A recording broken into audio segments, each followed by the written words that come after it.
Good evening, dear students. Today we have to take a new class on the surface area and volume. Okay. In this session, we will learn about the surface area of cube, cuboid, okay, cylinder, cone, etc. So, first of all, we have to know about what is surface area and what is volume. Okay. तो इसका अगर हम शुरुआत करें surface area की, तो आप area का कैलकुलेशन तो आप करते आए हैं। जैसे रेक्टेंगल का आपने एरिया निकाला होगा, आपने कैलकुलेट किया होगा, ठीक है। तो अब रेक्टेंगल को देखा होगा तो आपको क्या पता चला होगा, रेक्टेंगल का शेप कैसा होता है, 1 डायमेंशन, 2 डायमेंशन या 3 dimension.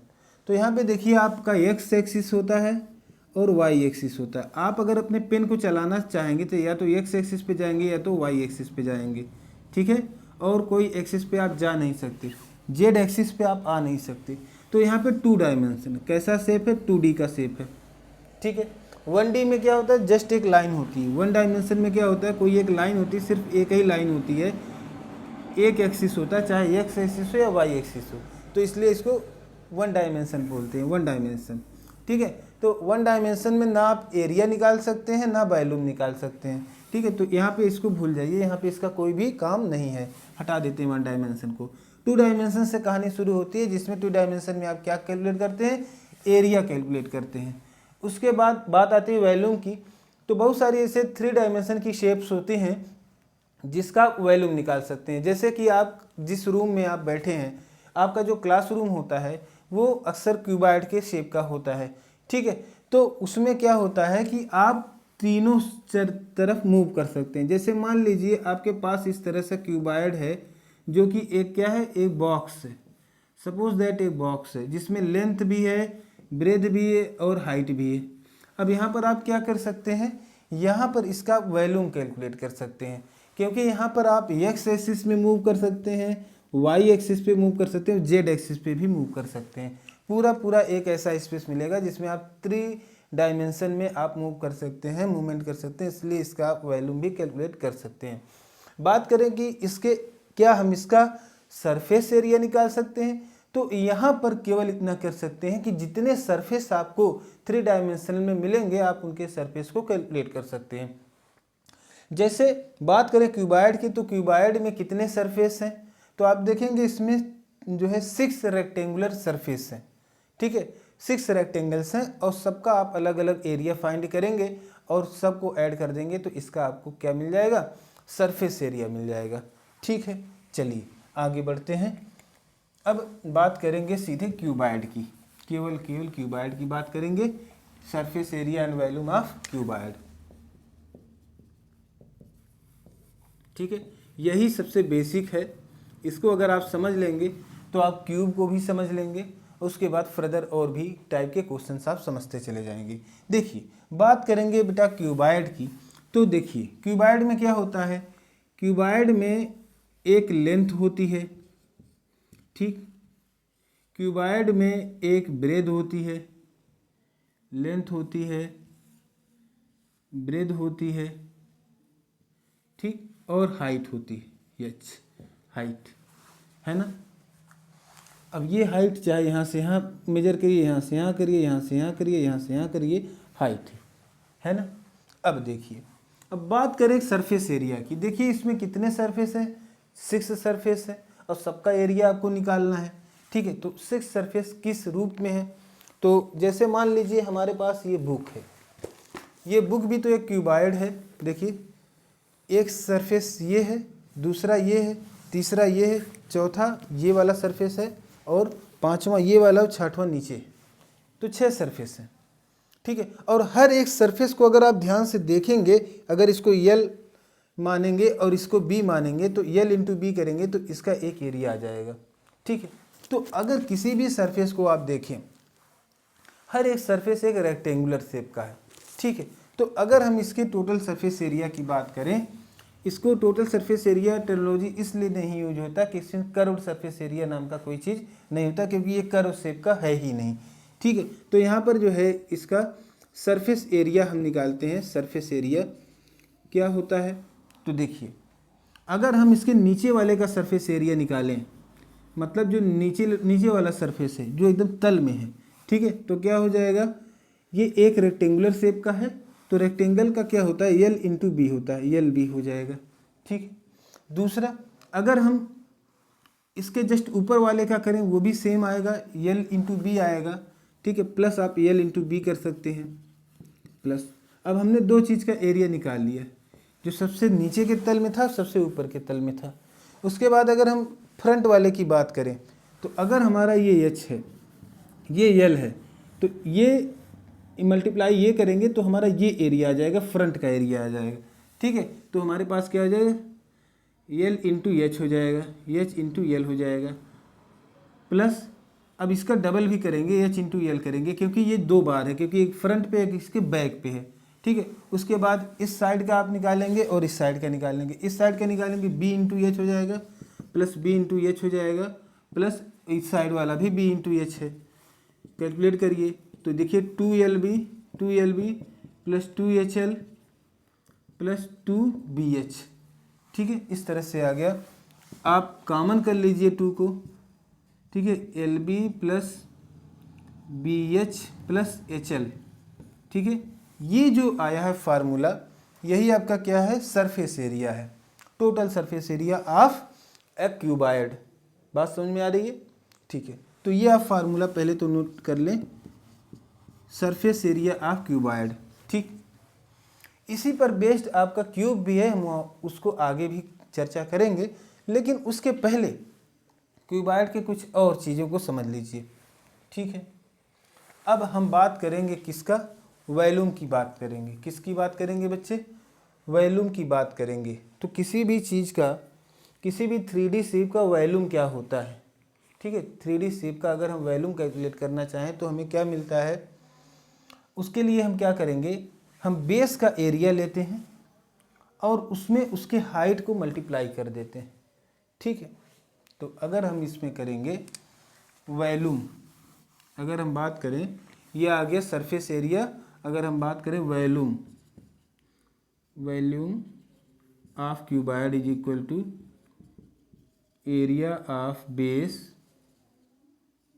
Base into height, okay.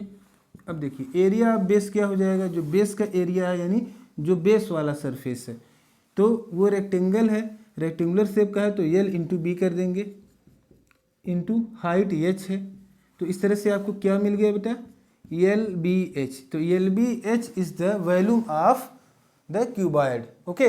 अब वॉल्यूम ऑफ क्यूबॉइड है, तो यहाँ पर हम लिखेंगे, अगर जितना यूनिट है, अगर मीटर में है, सेंटीमीटर है, उस पर क्यूब लगा देंगे, तो यहाँ पे लिखेंगे यूनिट, यूनिट क्यूब। और ये क्योंकि एरिया था तो यहाँ पर यूनिट, यूनिट स्क्वायर, ठीक है। मीटर है तो मीटर स्क्वायर, सेंटीमीटर है तो सेंटीमीटर स्क्वायर, जो भी है आप इसको ऐसे करेंगे। तो ये आपने देखा क्यूबॉइड का सरफेस एरिया और क्यूबॉइड का वॉल्यूम क्या होता है। इसके अलावा एक और चीज़ है जो जानने और समझने के लिए बेहद ज़रूरी है, बेहद इम्पॉर्टेंट है, आपको मैं बताना चाहता हूँ, ठीक है। इसलिए अभी मैं आपको यहाँ पे शो करूँगा, ठीक है। टाइम तो ठीक है, मैं इसको डायरेक्ट इरेज करके भी कर सकता हूँ, तो इरेज ही कर दे रहा हूँ। मैंने सोचा कि क्यों ना, चलिए खैर, ये आप पूरा नोट कर लीजिए, बहुत ही बेहतरीन आपके पास ये सब फार्मूले हैं और बहुत ही काम के हैं। अब एक तीसरी और काम की चीज़ होती है क्यूबॉइड में, अगर कोई भी क्यूबॉइड शेप है, जैसे आपका क्लासरूम है, ठीक, तो उसमें कोई बात करे कि लॉन्गेस्ट अगर कोई राड रखनी है, ठीक है, या सबसे लंबी लाइन वहाँ पे खींचनी है, तो वो कितनी होगी, उसके लिए फार्मूला क्या यूज करें। या फिर प्रश्न ऐसे आ जाता है, आपके पास कोई मैच बॉक्स है, ठीक है, कोई माचिस की डिबिया है, उसमें उसकी जो तीली रखी रहती है, एक तीली की मैक्सिमम लंबाई कितनी करके रखी जा सकती है, इस टाइप के भी क्वेश्चन बनते हैं। तो उसको किस फार्मूले से आप कैलकुलेट करेंगे, ठीक। तो उसमें क्या होता है, यल बी एच आपको दिया रहता है, ठीक है। तो उसको हम कैसे समझेंगे, तो अगर बात करें किसी क्यूबॉइड की या क्यूबॉइड शेप के कमरे की, तो कमरे में बच्चे क्या होता है, एक तो फर्श उसका होता है जो ज़मीन पे होता है, ठीक है। सपोज दैट तीनों कॉर्नर है A B C D, है ना। अगर कुछ बच्चों के दिमाग में ये आता है कि उसके फर्श के डायगोनल को आपस में मिला देंगे तो आपको लॉन्गेस्ट लाइन मिल जाएगी। काफ़ी हद तक वो सही है।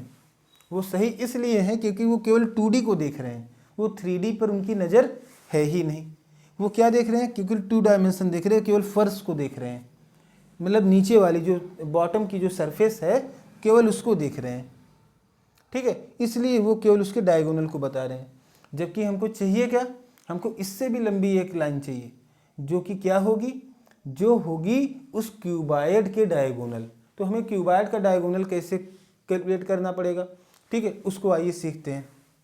तो सबसे पहले आप क्या करेंगे, जैसे इसका लेंथ है L और ये है B, ठीक। तो क्योंकि यहाँ पर 90 डिग्री है, क्योंकि जो आपका सरफेस है, सतह का सरफेस है बॉटम का, ठीक है, वहाँ पर क्या होगा, ये क्या है, एक रेक्टेंगुलर शेप का है। और रेक्टेंगुलर के जब आप डायगोनल को मिलाएंगे तो ये आपके दो राइट एंगल ट्रायंगल में डिवाइड कर देगा। तो एक राइट एंगल ट्रायंगल को अगर आप देखेंगे, अगर एक का लेंथ L है और B है, जो B है वो हाइट का काम करेगा और ये H किसका काम करेगा, L बेस का काम करेगा। बेस और हाइट की बात आ जाएगी, और बेस है और हाइट है, और तीसरा क्या है, हाइपोटेनियस का काम करेगा।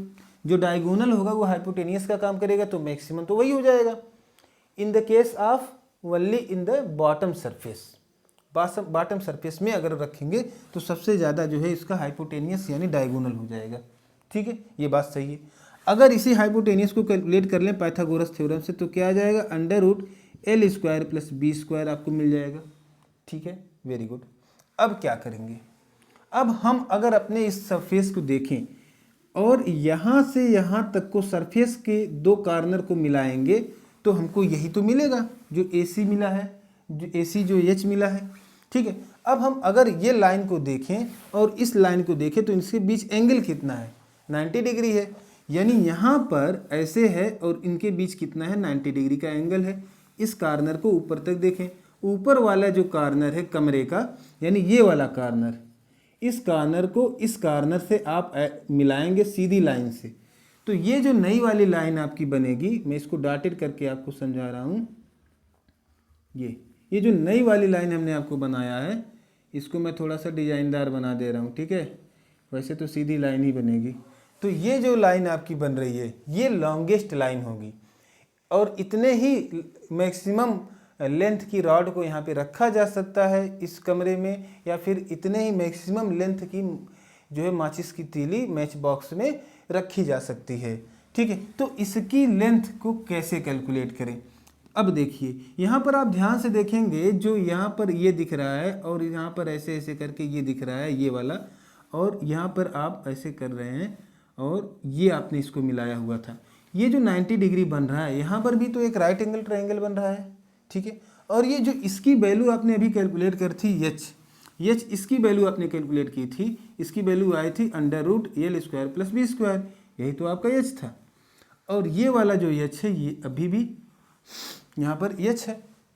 अब हमें ये कैलकुलेट करना है, तो ये भी तो एक तरह का क्या बन गया है, यहाँ पर एक नया आपके पास एक नया हाइपोटेनियस बन गया।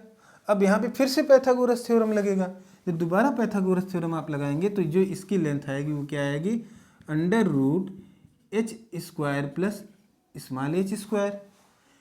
अब यहाँ पे इस H की वैल्यू जो यहाँ पे आपने कैलकुलेट की है अंडर रूट L² + B² यहाँ पे पुट कर दीजिए, तो ये वैल्यू क्या आ जाएगी, अंडर रूट के अंदर फिर से लिखेंगे अंडर रूट L² B² का होल स्क्वायर प्लस H², ठीक है। इसको कैलकुलेट कर लीजिए, इसको यहाँ हम लिखते रहे कैलकुलेट करके अंडर रूट। अब देखिए इस स्क्वायर से ये अंडर रूट कैंसिल हो जाएगा, इसके अंदर का अंडर रूट, ठीक है, ये कैंसिल हो जाएगा, तो यहाँ बचेगा क्या, L² + B² प्लस ये वाला H², ठीक है।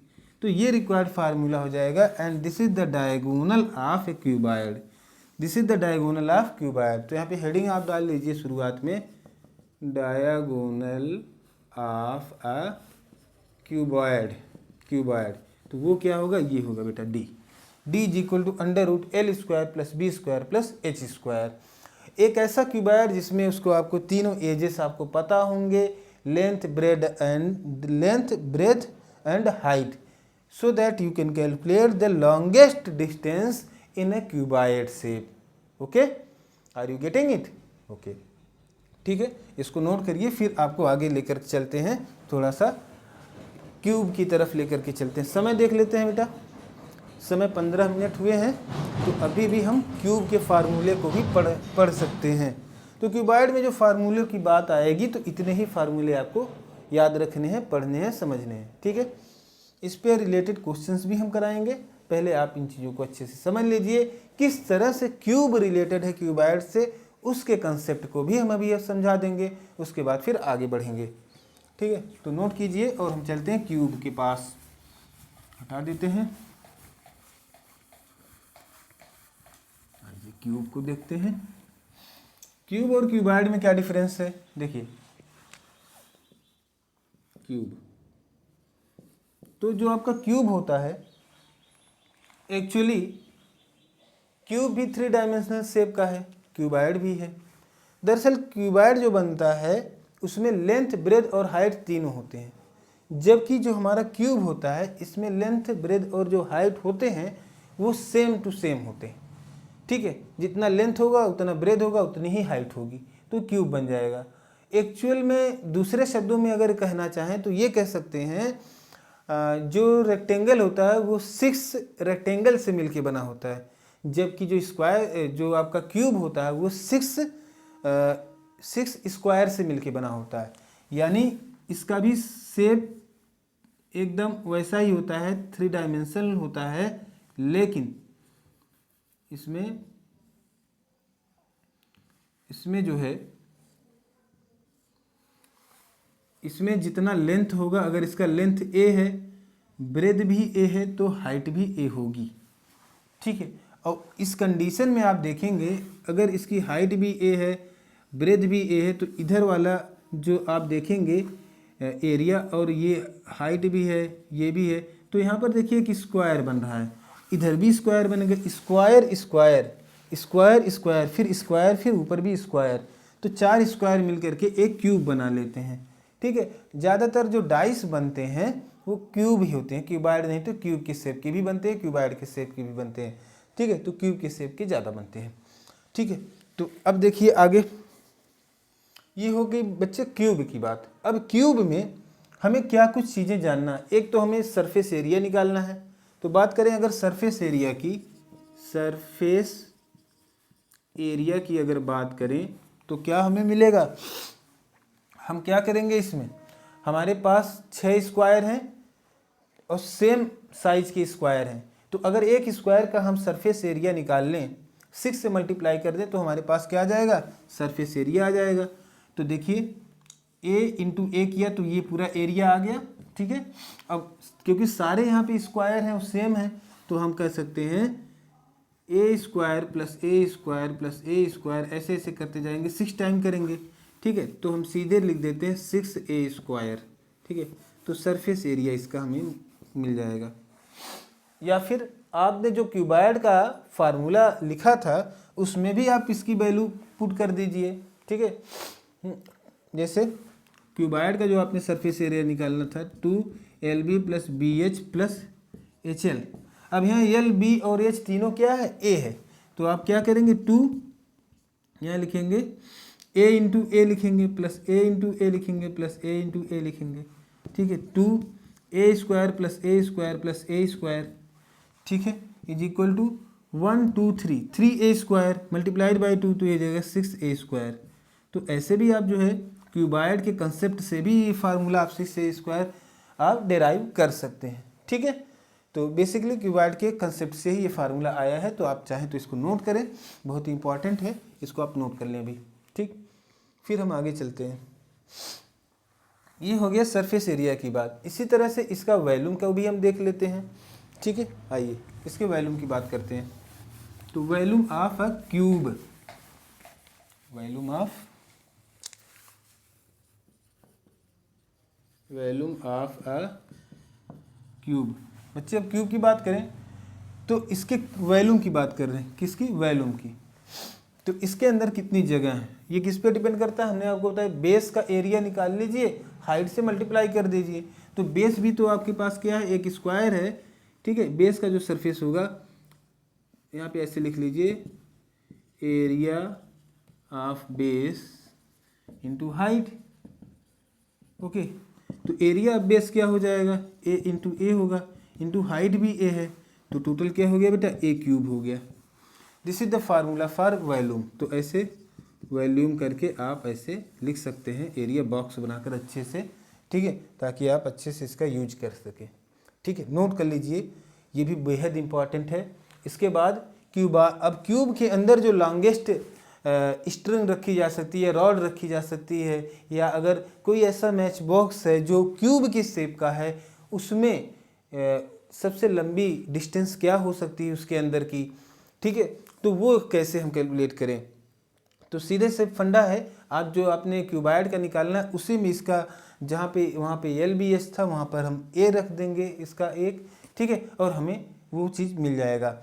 तो उसके लिए हम क्या करेंगे, इसका डायगोनल निकालेंगे। इसका डायगोनल क्या हो जाएगा, इसके किसी एक कार्नर से, इस ऊपर वाले कार्नर से नीचे वाले कार्नर को ऐसे मिलाएंगे, तो जो ये हमारी लाइन बनेगी, ये वाली जो लाइन आप देख रहे हैं, यही इसकी क्या हो जाएगी बेटा, यही इसका डायगोनल हो जाएगा, ठीक है। तो आइए इसके डायगोनल की बात कर लेते हैं। डायगोनल ऑफ ए क्यूब, इसका फिगर हम फिर से बना दे रहे हैं, ठीक है। डायगोनल ऑफ अ क्यूब, जब आप मेंसुरेशन पढ़ ही रहे हैं तो ढंग से पढ़ें। चैप्टर का नाम भले ही सरफेस एरिया एंड वॉल्यूम है, लेकिन हम आपको इसका एक लेंथ वाला जो है कंसेप्ट भी आपको समझाते चल रहे हैं, ठीक है। तो इसमें कोई बुराई नहीं है, आप अगर मेंसुरेशन को समझें तो पूरा कंप्लीटली समझें, ठीक है। ये अगर आपका क्यूब है तो आप इस कार्नर से इस कार्नर को मिलाएं, या फिर इस कार्नर को इस कार्नर से मिलाएं, या फिर इस कार्नर को इस कार्नर से मिलाएं, किसी भी ऊपर के कार्नर से नीचे के दूर वाले कार्नर से आप जो है मिलाते हैं, तो आपका बेटा जो मिलता है, देखिए अब यहाँ से हम मिलाएंगे कुछ, ये देखिए ये जो हमारा था ये यहाँ से मिला था, लेकिन हम इसको यहाँ मिलाएंगे, ऐसे यहाँ पर मिलेगा, ठीक है। ये ऐसे मिलता जाएगा, इसको हम अलग से ऐसे डिनोट कर दे रहे हैं, तो यहाँ पर बन जाएगा हमारा क्या, डायगोनल। ये डायगोनल ऑफ क्यूब है। अब देखिए डायगोनल ऑफ क्यूब को कैलकुलेट करने के लिए सबसे अच्छा तरीका है, डायगोनल ऑफ जो हमारे पास फार्मूला था, under root L square plus B square plus H square. अब हम जानते हैं कि यहाँ पर हमारा एल भी क्या है बेटा, ए है, तो ए स्क्वायर, बी भी क्या है, ए है, तो ए स्क्वायर प्लस एच भी ए है, a square. Length breadth and height तीनों यहाँ पर क्या है, ए है, ए है, ए है और ए है, ठीक है। यहाँ पे करिए अंडर रूट 3a स्क्वायर। अब देखिए ए स्क्वायर को बाहर कर लीजिए, तो ए रूट 3 हो जाएगा इसका, a under root 3। This is the diagonal of a cube, ठीक है। एक क्यूब के अंदर a root cube, a under root 3, ठीक है। यूनिट का आपके पास, यूनिट का मतलब मीटर सेंटीमीटर जो भी दिया हो, जिसमें भी ए की वैल्यू रहेगी उसमें भी इसकी वैल्यू आएगी, ठीक है। तो ये आप नोट कर लीजिए, ठीक है, ये 1 डायमेंशनल है, ठीक है। यहाँ पर आप नोट कर लीजिए, उसके बाद फिर आगे देखते हैं क्या करना है। समय देख लेते हैं बेटा, 20-23 मिनट हुए हैं, ठीक है। फार्मूला आप नोट करें, ये फार्मूला है, ठीक है। यहाँ पर आप स्मॉल डी से चाहे तो डिनोट कर दें इसको, उससे पहले हमने कैपिटल डी से डिनोट किया था क्योंकि क्यूबाइड था, इसको स्मॉल डी से चाहे तो आप, या कैपिटल डी डैश से आप डिनोट कर सकते हैं, ठीक है। तो इसको हम यहाँ पर करते हैं। अब हमारे पास तीनों चीज़ें आ गई, क्यूब, क्यूबाइड। क्यूब का हमने सरफेस एरिया देखा और वॉल्यूम देखा, हमने क्यूबाइड का भी सरफेस एरिया और वॉल्यूम देखा, और दोनों का हमने डायगोनल भी देख लिया, ठीक है। तो इसके आगे हमारे पास अब आएगा सिलेंडर। नेक्स्ट जो हमारा बेटा चैप्टर होगा वो होगा सिलेंडर, लेकिन उससे पहले हम कुछ क्वेश्चंस को भी आपके बीच रखेंगे ताकि आप उसे कर सकें। चलिए एक दो क्वेश्चन हम आपको लिखवा देते हैं, आप उसको सॉल्व कीजिएगा, ठीक है। जैसे एक क्वेश्चन हम आपको दे रहे हैं, एक दो क्वेश्चन। जैसे क्वेश्चन नंबर 1 है, find the surface area and volume of a cuboid of edges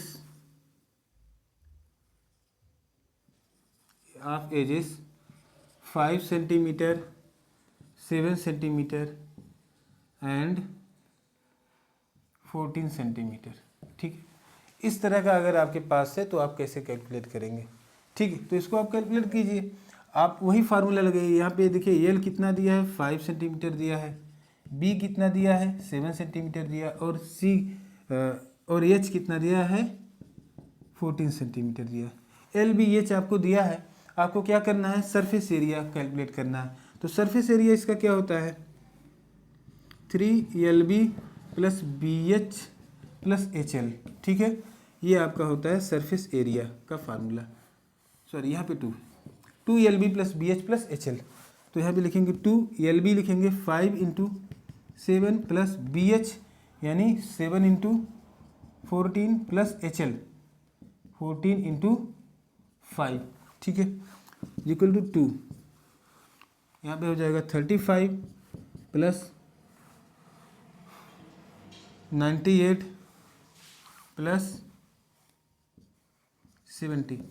ठीक है, अब इन सबको आप जो है कैलकुलेट कर लीजिए, इतना जो है यूनिट स्क्वायर हो जाएगा, यार सेंटीमीटर स्क्वायर हो जाएगा, सेंटीमीटर स्क्वायर। ठीक है, इससे आप कैलकुलेट करके आप कमेंट बॉक्स में लिखेंगे आपका कितना आंसर आया है। ठीक है, तो ये हो गया आपका सरफेस एरिया फाइंड करना।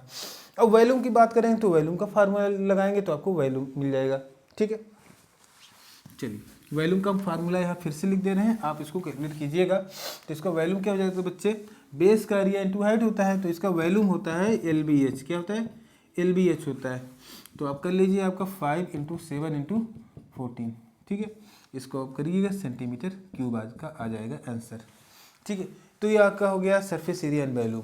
अगर इसी क्यूबाइड का आपको डायगोनल निकालना हो तो आप क्या करेंगे तो D is equal to under root L square plus B square plus H square का फार्मूला अप्लाई कर देंगे और आपको मिल जाएगा इसका डायगोनल। ठीक है, तो इसी तरह से बच्चे क्यूब का होता है। ठीक है, क्यूब में क्या होता है, अब क्यूब के लिए एक आपको क्वेश्चन दे रहे हैं, उसका आंसर आप जो है कैलकुलेट करके लिखिएगा।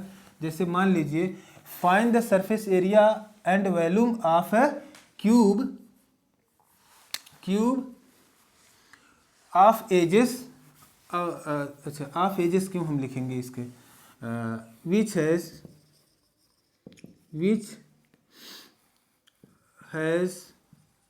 One side is 6 centimetre. अब चलिए ये आपका होमवर्क है, इसको आप करेंगे और इसका आंसर हमें कमेंट बॉक्स में देंगे।